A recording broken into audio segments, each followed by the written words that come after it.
அன்பார்ந்த உழைக்கும் மக்களே, ஜனநாயக சக்திகளே, அனைவருக்கும் மக்கள் அதிகார கழகத்தின் சார்பாக வணக்கத்தை தெரிவிச்சுக்கிறோம். 5 மாநில சட்டமன்ற தேர்தல் 2026. தமிழ்நாடு, புதுச்சேரி, கேரளா, மேற்கு வங்கம், அஸ்ஸாம் தொகுதி மறைவறிவு முதல் SIR வரை கேள்விக்குள்ளாகும் தேர்தல் ஜனநாயகம். இன படுகொலை விளிம்பில் நிறுத்தப்பட்டிருக்கும் அஸ்ஸாம் இஸ்லாமிய மக்கள். கவர்ச்சிவாத முகமூடிக்குள் ஒளிந்திருக்கும் கார்ப்பரேட் சேவை.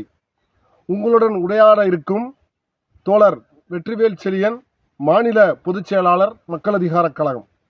தோழர் ரவி, மாநில இணைச் செயலாளர், மக்கள் அதிகார கழகம். தோழர் மருது, மாநில செய்தி தொடர்பாளர், மக்கள் அதிகார கழகம். விவாதிப்போம். தேர்தல் முடிவு வெளியாகும் மே 4 அன்று இணைந்திடுவீர்கள். வினவு யூடியூப் சேனலில். எங்களின் இந்த முன்னெடுப்பிற்கு உங்களால் முடிந்த நிதி உதவி கொடுத்து ஆதரிப்பீர். நன்றி, வணக்கம்.